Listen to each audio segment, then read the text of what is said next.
I'll never forget turning 18. Most people think it's this big milestone. Freedom, legal rights, a new chapter. For me, it was the day my parents told me I didn't matter. It started that morning. I woke up to find the house silent, eerily quiet. Usually, my mom would be bustling around, my dad grumbling about coffee or sports scores.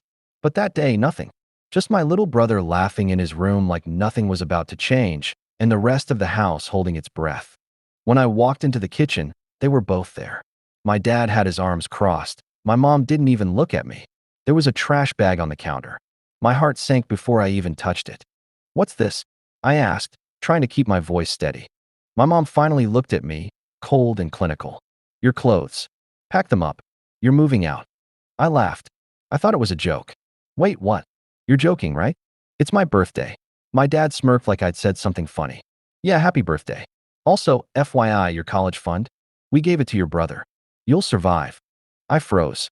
Everything I'd worked toward, the grades, the essays, the late nights applying to colleges, meant nothing. Every sacrifice I thought they appreciated, every effort to impress them gone. Like I'd been living in a house of cardboard cutouts pretending to care. "Survive?" I asked. "Is that what you think my life is? Just surviving?" My mom shrugged and started walking toward the door. "We're done talking. Pack up, leave, and figure it out. You're 18. Time to be an adult." I felt my hands shake as I grabbed the trash bag. It was heavier than it should have been, stuffed with the few clothes I owned. Every t-shirt, every hoodie, every pair of jeans I liked, tossed in a bag like I was garbage. I couldn't speak. My throat was raw from holding in all the screaming, all the questions, all the betrayal. "You've got until the end of the day," my dad said, heading toward his office. "Don't expect a place here after tonight." I didn't even argue. I just stood there for a second, holding the bag like it contained my whole identity. Then I walked out. The street was quiet too. Everyone else seemed normal, living their lives. I felt like a ghost, invisible and unwanted.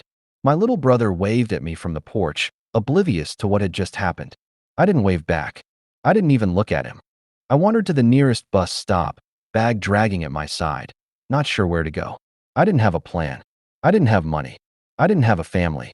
What I did have was a whole lifetime of anger, humiliation, and a quiet, simmering determination to never let anyone treat me like that again. I couch surfed for a few months, crashed on a friend's floor here and there, worked part-time jobs I barely qualified for, anything to keep my head above water. I learned fast how to stretch a dollar, how to cook a meal from scraps, how to disappear into the background so people wouldn't notice I had nowhere to sleep that night. Every so often, I'd think about going back, just knocking on the door and saying something, anything. But then I'd remember the way my mom looked at me, the way my dad sneered like I was a problem, not a son. And I couldn't. I eventually moved into a small apartment, the kind where the pipes rattle and the landlord doesn't really care if you're late on rent. I got a job at a diner, then another at a warehouse, then started taking classes online when I could afford it. College wasn't the shiny campus my parents promised me. It was a secondhand laptop on a fold-out table, fighting exhaustion to finish assignments at 2 a.m. But I made it work. Years passed. I built a life, a career, friends who were more like family than my actual family had ever been. I didn't cry about that day anymore. I was too busy surviving and then thriving. I told myself they didn't deserve a part of my life anymore, that I was better off without them. Then, last month, I got a letter. It had their return address. My heart stopped when I saw it. Not because I wanted to hear from them, but because I hadn't thought about them in decades, and suddenly here they were, demanding attention, demanding relevance. I stared at it for hours before opening it. My hands shook, not from fear exactly, but from the flood of memories, standing in the doorway with a trash bag, shivering in the winter, wondering how my life had come to that. Wondering why the people who were supposed to love me most had decided I wasn't worth it.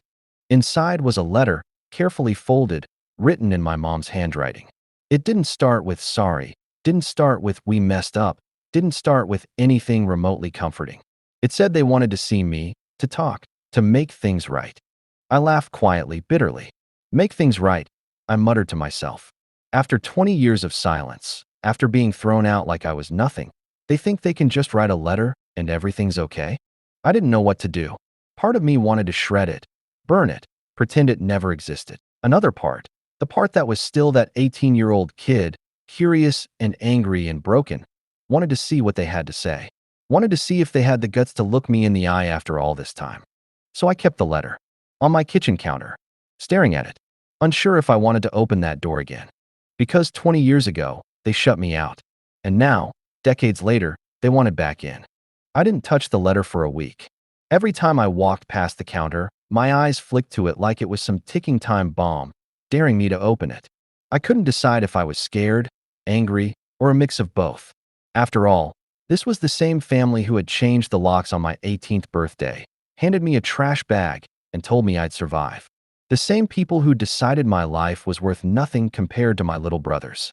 Finally, one night, after drinking more whiskey than I probably should have, I sat down at the counter and opened it. The handwriting was neat, almost meticulous, like they'd spent hours thinking about how to phrase things.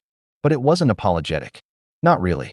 The letter said they wanted to see me, to talk, to clear the air, and explain things from their side. My stomach twisted as I read it, a mix of rage and disbelief curling in my gut. Explain things from their side, like abandoning your kid, changing the locks, and taking. I slammed the letter down, hands shaking. My apartment suddenly felt small and suffocating. I poured another drink and stared out the window at the city lights, trying to make sense of how normal my life had become without them, and how fragile that normalcy suddenly felt. For days, I couldn't stop thinking about it. My mind oscillated between the rational part that knew better and the kid part that still wanted validation. Maybe they're sick. Maybe they're lonely. Maybe this is all they've got left. Do I even care? I asked myself over and over. Why now? Why 20 years later? My little brother was 28 by now, probably living some cushy life they'd funded, while I'd clawed and scraped for everything I had. What had changed? Did they feel guilty? Or were they just bored and curious to see if I'd still respond? Part of me wanted revenge, honestly. That old, familiar anger from the day they shoved me out the door surged back. I pictured showing up, watching the shock on their faces when they realized I didn't need them, that I'd built a life that didn't include them, that I could walk away at any moment and they'd be left with nothing. But another part of me, the part one hated admitting was still there, wanted answers, wanted closure, wanted to finally hear the truth. Why me? Why that day? Why my brother and not me? After pacing my apartment for hours, I finally decided I'd respond, but carefully. Not out of forgiveness, not out of love, but out of curiosity. And because, even though I hated it, a part of me still craved human connection, even from them. I wrote back, short and neutral. No emotion, no pleading, no anger, at least not in words. I told them I received the letter, that I was willing to meet, but only to hear the truth. No lectures, no excuses, no apologies that weren't genuine. I sent it off and waited. The waiting was brutal. My phone felt like it was mocking me, silent for days. I kept imagining all the ways this could go wrong. Maybe they'd show up and act like nothing ever happened. Maybe they'd cry and beg for forgiveness. Maybe my mom would blame me for holding a grudge, and my dad would still find a way to justify himself. When they finally responded, it wasn't what I expected. They didn't beg. They didn't grovel. Instead, they wrote back with a time and place. My childhood home. The same house that had been a prison of memory and pain. The thought of returning there made my stomach knot. Driving up that street, seeing that old front door, I realized how much it still haunted me, even after 20 years. I thought I'd left it behind, but no matter how far I ran, the memory of being thrown out, bag in hand, replayed every time I closed my eyes. Still, I went, because if I didn't, I'd always wonder. And at some point, the question of why becomes too heavy to carry alone. When I pulled up in front of the house, nothing had changed. The paint was the same dull beige. The porch swing that my mom had once pushed me on as a kid still sagged under the weight of years. I got out of my car, hands in my pockets, and took a deep breath. They were waiting at the door. My dad looked older, thinner, more fragile than I remembered. My mom stood slightly behind him, her expression carefully neutral, like she was trying to guess my reaction before I even stepped onto the porch. For a moment, all I could do was stare at them. I didn't want to run, didn't want to scream, didn't want to cry. I just wanted the answers that had been missing for 2 decades. And in that silence, I realized something. I wasn't the scared kid they'd thrown out. I wasn't invisible anymore. I had a life, a career, friends, experiences they had no power over. And yet, the ache of being abandoned still lingered, raw and real, like it had never left. I knocked on the door, heart hammering, and waited. The door opened slowly, and that's when the real conversation, the one I'd been waiting 20 years for, finally began. When the door opened, I almost didn't recognize them. My dad looked older, thinner, face pale and lined, but the same eyes I remembered, cold, calculating, and a little anxious. My mom stood slightly behind him, hands folded, posture stiff, like she was bracing herself for my reaction. "Hi," my dad said, voice low, almost hesitant. I didn't move, didn't smile, didn't respond. Just looked at them. 20 years of memories, of being shoved out with a trash bag, of missing birthdays, of working my ass off while they funded my brother's college, flooded my mind. I didn't feel anger exactly. I felt disbelief that they thought they could just open a door and erase the past. My mom spoke first. We wanted to see you." To explain. Explain. That word alone made me clench my fists. Explain. Like they could rationalize changing the locks and stealing my future, like they could turn years of neglect into a story that sounded acceptable. "Explain what?" I asked, voice calm but sharp. "Explain why you threw me out on my birthday? Explain why my college fund went to my brother? Explain why you made me feel like I was worth nothing." There was a pause. My dad swallowed hard, looking at the floor. We, we thought you'd figure things out on your own. We wanted you to be independent." I laughed, bitter and dry. Independent? That's what you call abandoning your kid in the middle of the day, without a plan, without support, without even a word of warning? That's independence? That's cruelty disguised as life lessons. My mom flinched, eyes darting between us like she didn't know which side to be on. We did what we thought was best." "What you thought was best," I repeated, louder this time.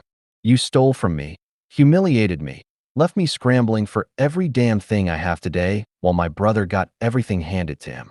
That's what you call best? That's what you call parenting." My dad tried to step forward, hands raised slightly, like he wanted to reach out, but I stepped back instinctively. Don't touch me. You lost that right 20 years ago." He faltered, and for the first time, I saw fear in his eyes. Not fear of me physically, but fear of the truth finally hitting him. He'd spent decades hiding behind excuses, rationalizations, pretending that tossing his kid out and funding another's future was somehow fair or necessary. But standing in front of me, I wasn't a scared kid anymore. I was a man who had survived. "We didn't know how to," he started, voice shaky. "We thought you were tough enough to handle it. We wanted you to grow up fast, to be strong." "Strong?" I barked, voice shaking. "You think leaving me with nothing, teaching me that family can turn on you without warning, that you're disposable, makes me strong? That just made me angry, scared, and mistrustful for 20 years. You taught me that people you're supposed to trust the most can break you without consequence." My mom's lips trembled. We didn't mean to." "Don't." I cut her off. "Don't mean to." "You didn't mean to what? Hurt me? Ignore me? Crush my future? That's not about meaning to.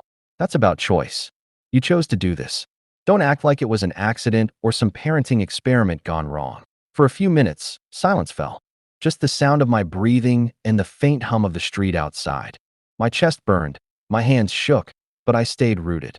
I needed them to feel it, the weight of every decision they made, every word they never said, every time they chose my brother over me. Finally, my dad spoke again, quieter this time. "We were sorry. I know it doesn't fix anything. We can't change what we did." I wanted to throw the words back in his face. "Sorry? That's it. 20 years, and all you've got is sorry?" He nodded, shame heavy in his eyes. "I know. We lost you. I lost you." My throat tightened. I wanted to believe him, wanted to feel some kind of relief, but I couldn't. The years of struggle, of building myself from nothing, didn't evaporate because he finally admitted fault. Those experiences, that pain, that fight, it was mine, and it had shaped me in ways nothing they said could undo. "I survived," I said finally, voice low but steady. "I survived because I had to. Not because you cared, not because you helped, not because you loved me the way a parent should. I built a life out of what you threw away, and I'll keep building it, without you." My mom's eyes filled with tears, my dad's lips quivered, but I didn't wait to see how they reacted. I stepped back, turned, and walked down the street. My hands still shook, but I felt free in a strange, hollow way. Not healed, not whole, but free from the illusion that I needed their approval or forgiveness. I didn't look back. I didn't wave. I didn't answer the calls or texts for the rest of the week. Because for the first time in my life, I realized I didn't need them. Not to exist, not to thrive, not to know that I was enough. As I walked away from that house, I felt the weight of 20 years lifting slightly. Not gone, not forgotten, but lighter. I had confronted them, faced the truth, and survived the encounter without letting their choices control me anymore. And that night, when I got home, I finally let myself sit alone in my apartment, letting the silence fill the spaces they had once broken. For the first time in decades, it felt like I could breathe. That night, after I left their house, I didn't sleep. I sat on my couch, staring at the ceiling, replaying every word, every look, every pause in the conversation. My chest felt tight, my stomach churned, and my hands shook like I'd run a marathon. But it wasn't just adrenaline. It was the weight of all those years finally settling in. The anger, the disbelief, the hurt. It was all still there, just rearranged. I thought about what they said, about wanting me to be strong, wanting me to figure things out. It sounded almost reasonable if you stripped away the context of the trauma, if you ignored the trash bag, the stolen college fund, the years of silence. But I couldn't strip away the reality. I remembered every night I cried myself to sleep, every job I took just to pay rent, every time I felt invisible while my little brother got everything I'd been promised. Those weren't lessons. They were scars. And scars don't vanish because someone writes a polite letter or says sorry. I poured myself another drink, stared out the window, and wondered how different things could have been if they'd cared. If they'd seen me, not the kid I was supposed to be, not the disappointment they expected, but me. I realized I'd spent decades carrying the idea that I wasn't enough. That belief had shaped every relationship, every decision, every tiny victory and defeat. And now I had to decide if I was going to carry it any longer. The next morning, I woke with a headache and a heavy sense of purpose.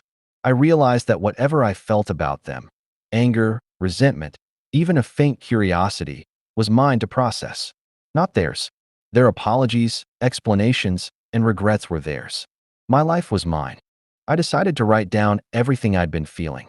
Not to send to them, not yet, but to get it out. The first page was barely legible because my hands were trembling as I wrote. I wrote about the day they threw me out, the humiliation, the fear, the nights I wondered if anyone would care if I disappeared. I wrote about the jobs, the apartments, the friends who became family. I wrote about every birthday I celebrated alone, every achievement I reached without their support, every moment I realized I was capable of more than they ever imagined. By the time I finished, my hand cramped and the ink had smudged from my tears. But I felt lighter, somehow. Like putting the story into words made it real, made it mine. They couldn't take it from me. They couldn't erase the years I'd lived, the obstacles I'd overcome, the resilience I'd built. A few days later, my phone buzzed. Their name on the screen. I stared at it for a long time. My thumb hovered over the decline button.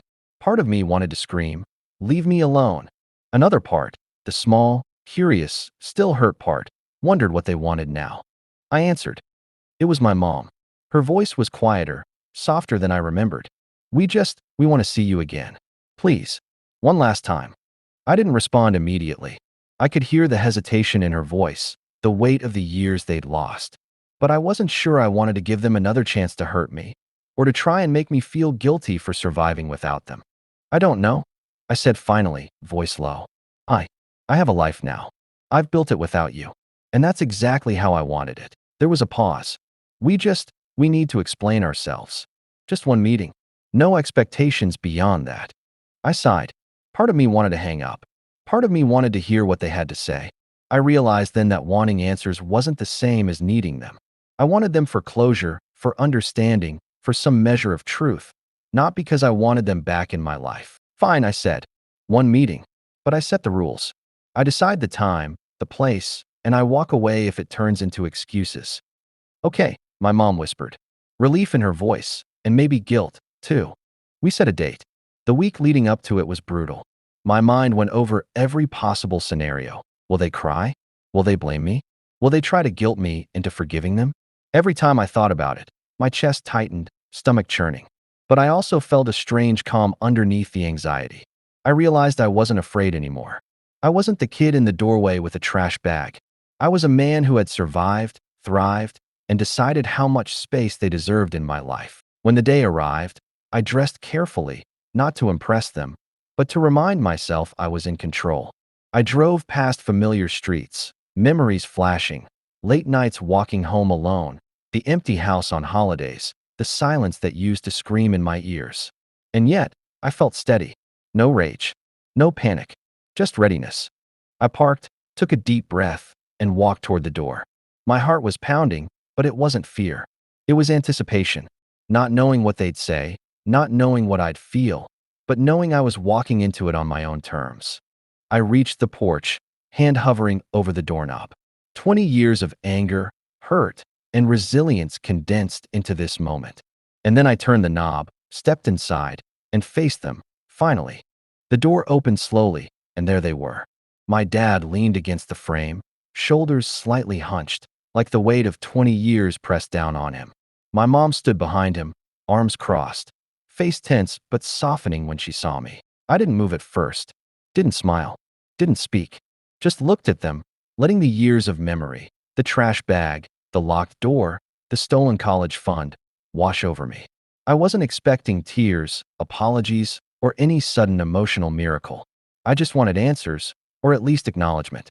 My dad spoke first. We wanted to see you. Talk. Explain. I laughed, bitter and hollow. Explain? 20 years later, you want to explain? Yes, my mom said, voice quivering. We owe you that. We know we failed you. We. Stop. I held up a hand. Don't tell me what you think I want to hear.